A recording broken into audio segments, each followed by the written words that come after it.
가끔 제 아내가 이제 예배 마치면 제가 하는 말이, 당신은 너무 목소리를 크게 한다고. 그렇게 크게 소리 질러도 주무실 분은 주무시더라고. 그래서 알았다고, 좀 작게 하겠다고. 어제 제가 좀 속이 오늘 새벽에 좀 안 좋아서 아마 힘이 좀 모자라더라도 오히려 기회가 잘 됐다 싶습니다. 본격적으로 무더운 여름이 시작되면서요, 너도 나도 시원한 음료를 찾게 되는 그런 시즌이 왔습니다. 요즘 우리 젊은 분들은 뭐 얼주가라고 아마 많이들 신조어가 되었는데, 이분들은 뭐 계절에 상관없이 추운 겨울에도 무조건 그 아이스 아메리카노를 드시지만, 대부분 많은 분들은 이제 계절에 따라서 날씨가 더워지면서 예전에는 잘 안 드시던 시원한 음료, 아이스 음료들을 아마 찾으시게 될 겁니다. 실내에 들어가면 당장 에어컨부터 켜야 이제 좀 시원해져야 일을 할 수 있는 그런 때가 이제 가까이 온 것이죠.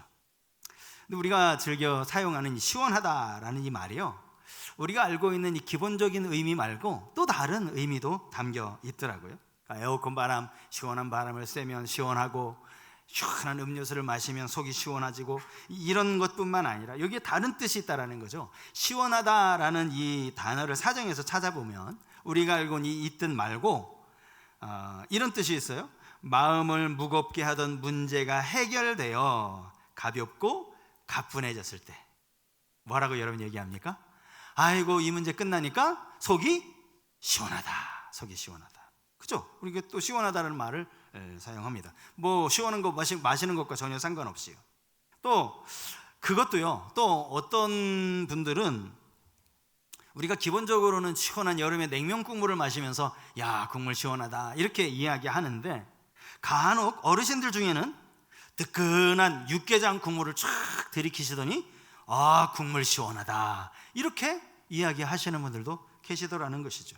나이가 지극하신 어르신들은요, 목욕탕에 가서 뜨거운 온탕에 몸을 담그면서 뭐라고 이야기하세요? 아, 뜨겁다. 아니요, 아, 시원하다. 그래서 우리 재미있는 이야기가 있잖아요.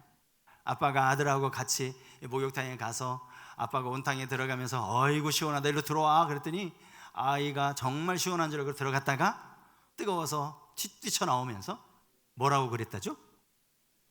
세상에 믿을 아무개 없다고. 제가 차마 강단해서 성경에 보면요, 사람을 가리켜서 얼음 냉수와 같다라고 그렇게 이야기하는 부분이 나옵니다. 그게 어디에 있는가 하면 잠언에 나오는데, 잠언 25장 13절에 이렇게 나옵니다. 충성된 사자는 그를 보낸 이에게 마치 추수하는 날에 얼음 냉수 같아서 능히 그 주인의 마음을 시원하게 하느니라. 이 충성된 사자가 얼음 냉수와 같다, 이렇게 이야기를 하고 있는 것이죠. 여러분, 이 문장의 의미가 무엇인지는 아마 이해하는 데 특별히 어렵지 않을 거예요. 추수하는 날, 이스라엘에서 추수하는 날은요, 대략 5월 말에서 6월 초쯤 됩니다. 그리고 이때는 물론 이스라엘이 뭐 기본적으로 더운 지역이긴 하지만, 이때는 이제 한참 더위가 시작되는 바로 그 지점이죠. 이때는요, 모래를 동반한 이 뜨거운 바람까지 불어오면서 이제 1년 중에 가장 힘든 이 여름이 이제 시작이 되는 거예요. 이스라엘은 건기와 우기가 아주 뚜렷해서요, 비가 오는 우기는 그해 11월부터 다음해 3월까지고요. 그래서 3월까지 이제 늦은 비까지 오면 4월부터는 10월까지가 건기가 들어가는 거예요. 이때는 비도 거의 오지 않습니다. 건기가 시작되면 늦은 비가 그쳤으니까 농부들은 이제 바빠지죠. 그 뜨거운 그 태양볕 아래서 열심히 곡식을 거두어야 하는 이 추수 때가 된 겁니다. 밭에 열심히 일하는 이 농부에게 가장 머릿속에 가장 간절한 게 뭐겠어요? 얼음 냉수죠. 얼음 냉수. 시원한 이 물 한 잔이면 뭐 다른 거 뭐가 필요 있겠습니까? 오늘 저희가 이 말씀을 함께 나누면서 우리 모두가 하나님 앞에서 또 우리 교회 공동체 안에서 서로가 서로에게 마음을 시원하게 하는 그런 얼음 냉수와 같은 그런 성도님들이 꼭 되셨으면 좋겠습니다. 그러면 마음을 시원하게 하는 그 얼음 냉수 같은 사람은 어떤 사람인가? 오늘 본문에 첫 번째로는 타인을 섬기는 사람이에요. 타인을 섬기는 사람.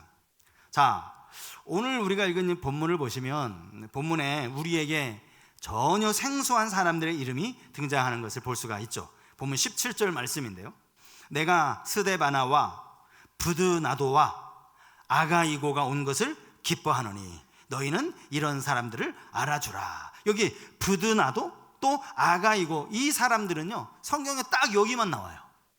여기만 나와서 이 사람들이 누군지조차 알기가 쉽지는 않습니다. 그나마 스데바나라고 하는 사람은 고린도전서에 이름이 3번 나오는데, 오늘 우리가 읽은 그 16절 말씀에 여기 스데바나라는 이름이 또 한 번 나오는데요, 내가 또한 스데바나 집 사람에게 세례를 베풀었고 그 외에는 다른 누구에게 세례를 베풀었는지 알지 못하노라.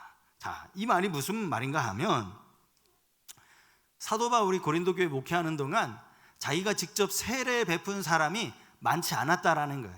사실 이 세례 가지고도 또 교회 안에 분쟁이 있었거든요. 서로 갈등이 있었기 때문에 바울이 말하는 거예요. 내가 이 스데바나와 그의 가정 세례를 준 것 말고 다른 누구에게 세례를 베풀었는지 알지 못한다. 이거는 다른 누구는 베풀지 않았다라는 그런 이야기죠.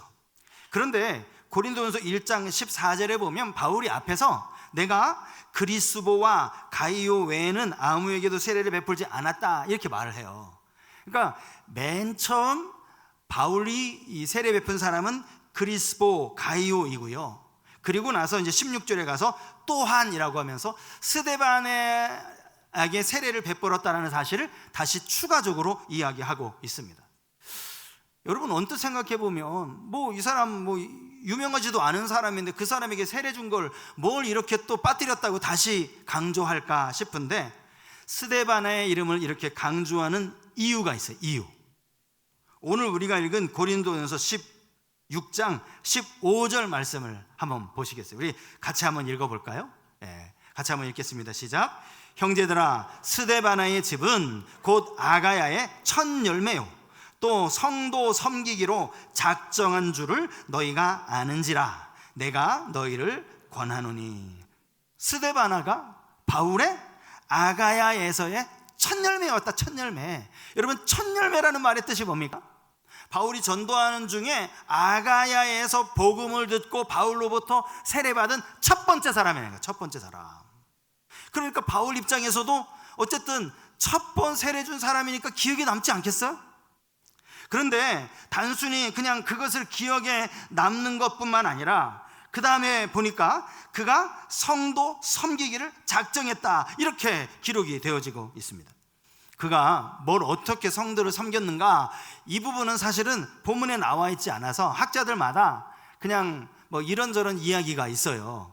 이 스데바나가 섬긴 것은 이 당시에 보편적으로 우리가 누군가를 섬기다라고 했을 때 그거는 가난한 자들 또 병든 자들을 돌아보는 것, 이것을 그냥 우리가 보편적으로 섬긴다라고 이야기했기 때문에 아마 스데바나가 이런 섬김을 한 것이 아닐까. 사실은요, 그가 구체적으로 어떤 섬김을 했는지는 별로 중요하지 않아요. 중요하지 않으니까 성경에 기록을 안 한 거겠죠. 정말 그 중요한 건 뭐냐면요, 그가 스스로 섬김을 작정했다라는 이 말이 중요한 거예요. 스스로 작정했다. 누구도 스데바나에게 이제 당신 이제 세례도 받았으니까 교회 좀 봉사 좀 하셔야 되는 거 아니에요? 이제 예수 믿는다고도 고백도 했고 세례까지 받았으니까 좀 봉사 좀 하세요, 이런 권면을 한 게 아니라 그가 스스로 내가 이제 좀 봉사해야지 스스로 이것을 다짐하고 또 작정했다, 이런 의미가 담겨 있다라는 거예요. 고린도 교회에서 이렇게 스스로 섬김을 작정한 사람이 바로 이 스데바나라는 것인데요, 바울이 이 스데바나로 인해서 마음이 시원해질 수밖에 없었던 그 이유를 우리가 배경을 보면 금방 이해할 수 있어요. 여러분, 고린도 교회는요 문제가 많은 교회였어요. 이미 고린도 교회, 고린도 전서에 나오지만 그들 사이에 서로 지도자를 두고 나는 바울파, 나는 게바가 좋아, 나는 아볼로가 좋아, 또 나는 예수가 좋아, 이렇게 파당을 만들어서 서로 끊임없이 분쟁이 있던 그런 교회가 고린도 교회였습니다. 뿐만 아니라 그 당시에 나름대로 좀 지혜 있다라고 자부하는 사람들은요, 십자가는 그 어리석은 거 아니야? 여러분, 십자가의 도 이야기가 고린도전에 나오잖아요. 그거 야, 그게 말이 되는 거야? 그 십자가는 참 어리석은 거야. 내 세상의 지식 가지고는 이건 진짜 어리석은 거야. 이렇게 십자가의 도를 무시하는 사람들도 있었고요, 십자가의 도만이 아니라 바울의 사도권조차도 의심하는 사람이 있었어요. 저를 정말 사도로 쳐줘야 돼? 라고 의심하는 사람. 그것만이 아니에요. 근친상간의 문제도 있었고요, 도덕적인 타락의 문제도 있었고요, 또 이혼의 문제도 있었고요, 그리고 심지어 이들 안에는 부활을 믿지 못하는 사람들도 있었어요. 그래서 여러분, 우리가 고린도전서 15장 하면 부활장 이렇게 알고 있잖아요. 부활절 때마다 이 고린도전서 15장 말씀을 묵상하면서 예수 그리스도가 사망 권세를 이기시고 부활하셨다는 걸 우리가 받으면서 은혜를 누리는데, 우리는 오늘 이 시대 우리는 고린도전서 15장이 참 은혜로운 장인데요, 당시 바울이 이 그리스도의 부활을 증언하기 위해서 이 편지를 쓸 때 심정은 어땠을까요? 속 터지죠. 속 터져. 아니, 이것들이 예수님 부활하신 지 얼마나 됐다고 예수님의 부활을 아직도 못 믿어? 바울의 속은요 지금 뒤집어지고 있는 거예요. 아니, 다른 논쟁할 게 없어서 부활을 못 믿겠다고 논쟁을 하느냐고요. 자, 바울의 심정을 한번 보세요. 바울이 이렇게 말합니다. 그리스도께서 죽은 자 가운데서 다시 살아나셨다 전파되었거늘 너희 중에 어떤 사람은 어찌하여 죽은 자 가운데서 부활이 없다 하느냐. 바울의 여러분 심정이 이해가 되십니까? 아니, 도대체 너희들 뭐 믿는 거냐고, 뭐 믿는 거냐고. 그런데 이 상황에 스데바라라고 하는 한 사람이 등장을 합니다.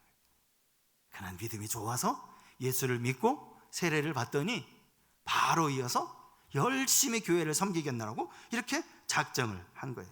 여기 여러분, 작정하다라는 이 단어의 뜻은요, 우리가 오해하시면 안 돼요. 작정이 뭐예요? 사실은 마음으로 생각한 게 작정이잖아요.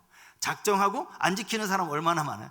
작정은 그거예요. 아니, 내가 마음이 그렇게 하겠다고 했지 뭐 못할 수도 있는 거죠. 이건 그냥 작정이야, 작정. 그런데 오늘 본문에 나오는 이 스데바나의 작정은 그런 뜻이 아닙니다. 우리가 읽은 이 본문을 보면 이게 이제 그런 뜻이 잘 드러나지 않는데, 사실은 이게 이 스데바나가 얼마나 헌신적으로 봉사했는지 이것을 의미하는 게 이 작정이에요. 또 하나, 여러분, 작정은요 자발적인 섬김이라고 했잖아요. 자발적으로 섬김을 했다라는 이 말은 거꾸로 말하면 그는 굳이 섬기지 않아도 되는 사람이었다, 그런 의미입니다. 여러분, 교회 이제 세례 받았어요. 그거 뭘 섬기겠느냐고요. 어떻게 뭘 섬길 수 있겠느냐고요. 우리 교회 안에는 사도행전에 나와 있는 것처럼 교회가 커지면서 교회 안에 이제 섬기는 일을 전담하는 집사를 세우잖아요. 그죠? 그래서 7 집사가 이제 세워지는 장면이 나오지 않습니까? 그런데 여러분, 집사라는 말의 뜻과 섬기다라는 말이 단어가 같아요. 그러니까 집사는 누구다? 섬기는 사람이다, 그런 뜻이에요. 그런데 스데바나는 아직 집사 직분을 안 받았다고요. 만약에 스데바나가 집사였다면 여기 그가 작정했다는 말, 이게 틀린 말이에요. 왜 작정해요? 집사가 됐으면 당연히 섬겨야 되는데, 섬기라고 집사 직분 줬더니 뭘 그걸 작정하냐고요. 집사면 무조건 섬기는 거지. 작정했다라는 이 말은 나는 아직 집사도 아니고 나는 그냥 평신도이지만 내가 섬기기로 마음 먹었습니다, 이런 의미라는 거예요. 그러니 얼마나 귀한 일입니까? 우리 교회를 포함한 많은 교회들이요, 사실 교회 안에 이 직분을 줘요. 직분. 사실은 이 직분이요 조금 남용된다라는 느낌도 있어요. 뭐냐 하면 주일 성수도 제대로 못하는 그런 분이 계신데 그 교회 등록한 지는 좀 기간이 됐다고 교회에서 집사 직분을 주는 거예요. 물론 거기에는 나름대로 의미가 있죠. 이분이 이제 집사 직분을 받았으니까 예전보다는 교회 생활 더 열심히 하고 주일 빠지지 않고 또 봉사도 하겠지, 이런 마음으로 집사 직분을 주는 것 아니겠어요? 근데 스데바나는 그렇지 않았다는 거예요. 내가 집사가 돼서 섬기겠다라고 한 게 아니라 그는 예수 그리스도를 믿고 바울로부터 세례를 받고 직분과 상관없이 내가 주를 위해 섬기겠습니다. 얼마나 귀한 사람입니까? 얼마나 바울의 마음을 시원케 하는 사람입니까? 제가 이 작정하다라는 이 동사 뜻을 앞에서 잠깐 말씀드렸는데 이게요, 원래는 실제로 헌신적으로 봉사했다 이런 뜻이 담겨 있어요. 작정만 한 게 아니에요. 오늘 우리가 읽은 이 성경에는, 개역 개정판 성경에는 작정하였다라고만 나오는데 이게 이 세번역 성경에 가면 뜻이 좀 명확합니다. 자, 15절 말씀을 제가 세번역 성경으로 준비했는데 우리 세번역 성경 본문을 같이 한번 보세요. 잘 주의해서 보십시오. 같이 한번 읽겠습니다. 시작. 형제 자매 여러분, 나는 여러분에게 권합니다. 여러분이 아는 바와 같이 스데바나의 가정은 아가야에서 맺은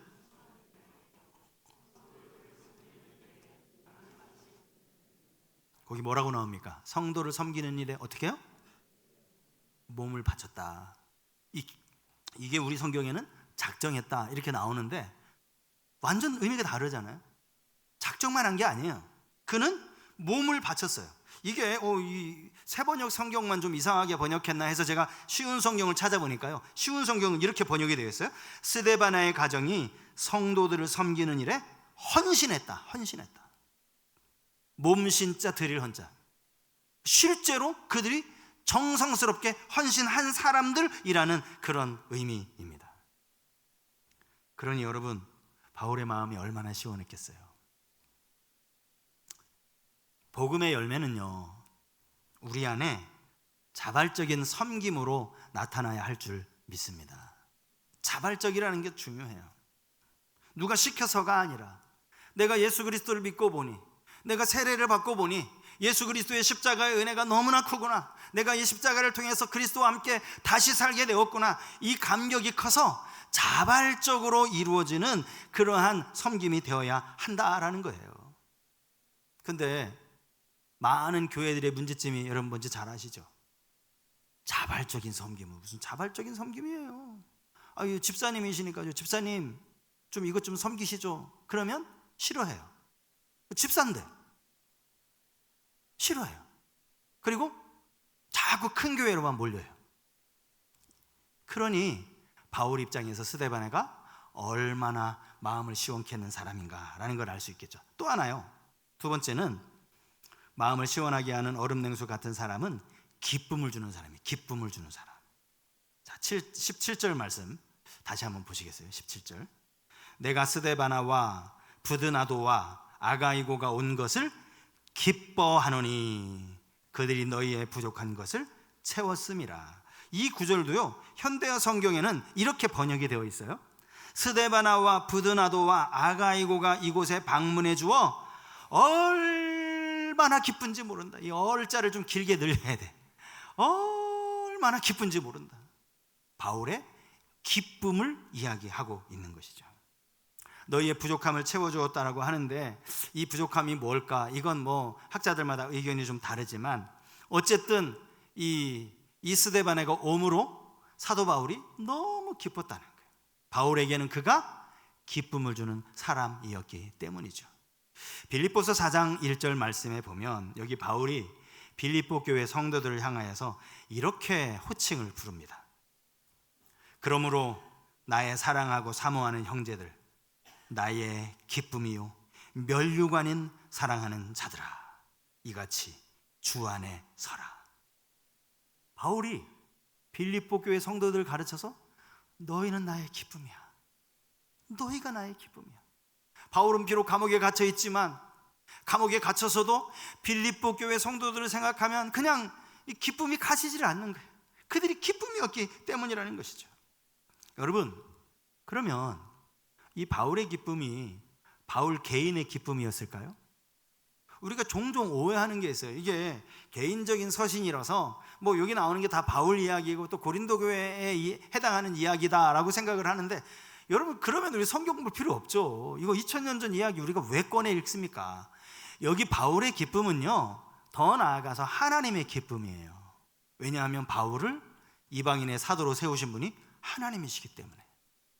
바울이 빌립보 교회 성도들에게 너희는 나의 기쁨이다 라고 했을 때 하나님도 그 옆에서 그래 빌립보 교회 성도들아 너희가 내 기쁨이다, 내 기쁨, 분명히 그렇게 말씀하셨을 거라는 거죠. 이 땅에 목회자가 갖는 기쁨도 이와 마찬가지입니다. 목회를 하다 보면요, 우리 교회 안에도 참 열심히 섬기시는 분들이 계시잖아요. 제가 종종 이런 분들을 이렇게 교회에서 보면요, 제 마음이 기뻐요. 일단 너무 감사하고 화요일 금요일 전도 나오시는 분들, 또 수요일 날 슬러시 전도 하시는 분들, 뭐 이런저런 봉사하시는 분들 너무 감사할 뿐만 아니라 제 마음이 기뻐요. 이게 잘못된 겁니까? 이거 저 혼자만의 기쁨입니까? 이 교회를 세우신 하나님이 보실 때 하나님 마음도 기쁘지 않겠어요? 성소교회 정말 일꾼들이 이렇게 열심히 봉사하는구나, 하나님도 기쁘시지 않겠느냐고요. 제가 지난 주일에 어린이 축제를 이제 앞두고 2주 남았잖아요. 이제 봉사자들 첫 모임을 이곳에서 가졌어요. 그리고 봉사자들 전체 그 명단이 이렇게 나왔는데요, 우리 교회 장년 성도님들이 이날 어린이 축제에 봉사자로 자원하신 분이 자원도 있고 또 이렇게 부탁도 드렸겠지만 50명이 넘었다는 거예요. 지금 놀라는 소리가 들렸는데 한 분밖에 안 놀라시네. 여러분, 우리 교회에서 장년들이요, 장년 성도님들이 50분이 넘게가 6월 28일 날, 그날 토요일 날 10시까지, 아니 그 일찍 올게요, 와서 3시간 동안 열심히 아이들 섬길게요, 지원한 사람이 50명이 넘었다고요. 여러분, 이게 저만 감사한 일입니까? 하나님 보시기에 얼마나 감사하겠어요. 우리 교회가 정말, 우리 성서교회가 정말 다음 세대를 위해서 우리 어른들이 진짜 애쓰고 있는구나, 진짜 부지런히 애쓰고 있는구나. 혹시 여러분 가운데 나는 그때 신청 안 했는데 하시는 분들 기회 드릴게요. 6월 28일 날 오세요. 오시면 여러분들 어디든지 봉사할 자리가 있어요. 오십시오. 하나님이 기뻐하시는 일이에요. 이건 하나님이 200명 아이들을 이 교회에 초청하기 위해서 정말 엄청난 재정을 들여가면서 하고, 하나님이 기뻐하시는 일이라. 이게 우리 딱 교육위원장님만 하면 하시고. 근데요, 그와 반대되는 사람도 있죠. 뭐예요? 사람 사이의 관계에서도 누구를 보면 정말 너무너무 기뻐, 보기만 해도 좋아. 정말 저렇게 어쩌면 저렇게 믿음이 귀할까, 보기만 해도 좋아. 그런데 또 누가 딱 나타나면 있어 없어요? 없는 것처럼 하시네. 없다라고 하시는 분이 아마 그분일지 몰라요. 기쁨을 주는 게 아니라 말을 좀 이야기 나누다 보면 막 속에서 울분이 막 치밀어 오르는 거예요. 아이고, 내가 오늘 저 사람 안 만났어야 되는데, 교회 왔는데 어떻게 안 만나? 여러분, 이런 사람이 되지 말아야 된다는 것이죠. 성경에 보면 그런즉 우리는 몸으로 있든지 떠나 있든지 주를 기쁘시게 하는 자가 되기를 힘쓰노라 그랬어요. 여러분 모두 주를 기쁘시게 하기에 힘쓰시는 성도님들 되실 수 있길 바랍니다. 야고보 사도는요, 주를 기쁘시게 할 것이 무엇인지 시험하여 보라. 여기 시험하여 보라는 건 부지런히 찾아보라는 거예요. 뭘 주님이 기뻐하실까 부지런히 찾아보시라는 거예요. 마지막 3번째로 마음을 시원하게 하는 사람은요, 맡은 일에 충성된 사람이에요. 맡은 일에 충성된 사람. 앞에서 읽어드렸던 잠언 25장 13절 말씀을 제가 다시 한번 읽어드리겠습니다. 충성된 사자는 그를 보낸 이에게 마치 추수하는 날에 얼음 냉수 같아서 능히 그 주인의 마음을 시원하게 하느니라. 여기 충성이라는 단어 성경에 자주 나오는데요, 이 충성은 신실하다, 믿음직스럽다, 이런 뜻을 가지고 있습니다. 한번 하기로 결정하면 그 마음이 흔들리지 않는 거예요. 요동하지 않는 거예요, 끝까지. 그래서 저 사람이 말하면 그냥 믿는 거예요. 당신의 말이라면 내가 얼마든지 믿을 수 있어. 그렇게 충성된 사람이 바로 신실한 사람이라는 것이죠. 성경에는 이 충성된 사람들이 꽤 여러 명 나와요. 그런데 그 중에서도 성경이 꼽는 정말 이 사람은 진짜 충성된 사람이다 싶은 사람이 누군가 하면 모세입니다. 모세. 이스라엘 백성들이 이끌었던 그 모세 말이죠. 그가 처음에 80세가 되어서 하나님의 부르심을 받았을 때 처음에는 못한다고 거절했잖아요. 그런데 결국 하나님의 설득에 그는 결단을 하고 그 이후로 40년 동안 이스라엘 백성들 얼마나 원망 많고 불평 많고 뭘가 그렇게 마음에 안 드는지 그들을 이끄느라 40년 동안 모세가 충성스럽게 감당했다는 거죠. 성경에 보면요, 모세가 이제 이스라엘 백성들 인도하는 중에 여기 모세의 형이 아론이고 또 모세의 누이가 미리암인데, 아론과 미리암이 모세를 비방하는 장면이 나와요. 모세를 비방하면서 뭐라고 얘기하는가 하니까, 아니 여호와 하나님이 모세하고만 얘기했나? 여호와 하나님이 우리하고도 얘기하는데 왜 쟤만 저렇게 설쳐? 모세를 비방했어요. 그랬더니 하나님이 아론하고 미리암을 따로 부르세요. 그리고 그들에게 이렇게 말씀하십니다. 민수기 12장 6절과 7절 말씀이에요. 이르시되 내 말을 들으라. 너희 중에 선지자가 있으면 나 여호와가 환상으로 나를 그에게 알리기도 하고 꿈으로 그와 말하기도 하거니와 내 종 모세는 그렇지 아니하니 그는 내 온 집에 뭐함이라? 충성함이라. 그러니까 하나님이 인정한 충성된 사람 모세 얼마나 그가 충성했는지요. 신약으로 가면요, 여러분 달란트 비유 우리가 너무나 잘 아는 비유인데, 여기 5달란트 받은 자, 2달란트 받은 자, 이 종들에게 주인이 원한 건 얼마나 많이 남겼는가가 아니었습니다. 얼마나 충성했느냐였어요. 충성한 자들에게 하나님이 칭찬해 주시죠. 착하고 충성된 종아, 그리고는 내 주인의 즐거움에 참여해라. 너 이리로 와, 잔치에 이리로 들어와. 놀라운 축복을 받았다라는 사실입니다. 사랑하는 여러분, 충성된 자가 하나님을 기쁘시게 하는 거예요. 여러분, 사실 오늘 제가 2부 예배 때문에 간신히 제가 설교를 하고 이 3부 예배 설교를 할 수 있을까 막 계속 배가 너무 아파가지고, 근데 제 마음에 그래도 뭐 따로 방법이 없잖아요.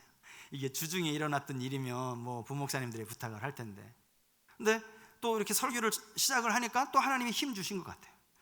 우리에게 맡겨진 사명이 있으면 그 사명을 끝까지 최선을 다하는 우리 귀한 성도님들 다 되실 수 있길 축복합니다. 맡겨진 사명에 신실하게 끝까지 최선을 다하는 거예요. 근데 제가 이 충성이라는 단어를 묵상을 하면서 바울이 디모데전서 1장 12절에 보니까 여기 이런 고백을 했더라고요. 나를 능하게 하신 그리스도 예수 우리 주께 내가 감사함은 나를 충성되이 여겨 내게 직분을 맡기심이라. 여러분, 이 말이 무슨 말인지 아세요? 바울 자신은 충성되지 않은데 그 뒤에 보면 나는 죄인 중에 괴수였다라는 말이 그 이어지는 말씀에서 나와요. 나는 절대 충성스럽지 않은데 하나님이 나를 충성되이 여겨주셨다. 그러니까 바울의 마음에 감동이 있는 거예요. 하나님, 내가 이만큼 충성했으니까 하나님도 충성 많이 했죠? 이게 아니라 나는 정말 너무나 부끄러운데 하나님이 나를 충성되이 여겨주시니, 제가 이 구절을 읽으면서 야, 우리는 도대체 하나님 앞에 나 충성했다라고 어떻게 자랑할까? 어떻게 하나님 앞에 당당하게 이야기할까? 사도 바울도 이러는데요. 이건 우리 안에 이런 감사의 마음이 있어야 한다는 거예요. 교회를 위해 열심히 충성하십니까? 거기에 하나님께 감사하는 마음을 가지실 수 있기를 축복합니다. 말씀을 정리하겠습니다. 하나님 앞에 여름에 시원한 얼음 냉수와 같이 되기를 원치 않으시는 분 여기 한 분도 안 계실 거예요. 그러면 우리가 어떻게 하나님 앞에 시원한 얼음 냉수처럼 살 수 있을까? 늘 서로를 섬기는 삶이고요, 또 하나님께 기쁨이 되기를 늘 날마다 하나님의 기쁨이 되는 삶을 살아가는 것이고, 우리에게 주어진 사명을 충성되이 잘 감당하는 그러한 사명입니다. 오늘 오후 2시에 2030 이 부흥을 함께 고민하기 위해서 TFT 모임이 있어요. 여러분, 이건 꼭 교회가 그래도 좀 몇 사람은 이렇게 지목을 하는 게 좋겠다 싶어서 각 직분별로 또 연령대별로 직분을 그분들에게 요청을 드렸을 뿐이지, 그분들만 가지고 이 부흥 TFT를 하겠다라는 그런 의미는 절대 아닙니다. 관심을 가지시고 우리의 역할과 사명이 무엇인가? 2030이라면 2030년을 의미하겠지만 우리가 5년 후만 바라볼 것이 아니라 앞으로 20년, 30년 후에도 성서교회가 매주 수요일에는 아이들 위해서 팝콘을 튀기고 매주 화요일과 금요일에는 동네 전도를 하는 그런 교회, 복음 전하는 데 최선을 다하는 그런 교회가 되어지기를 위해서 하나님의 기쁨이 되시는 우리 성서교회 모든 성도님들 되시기를 주님 이름으로 축복합니다. 말씀 생각하며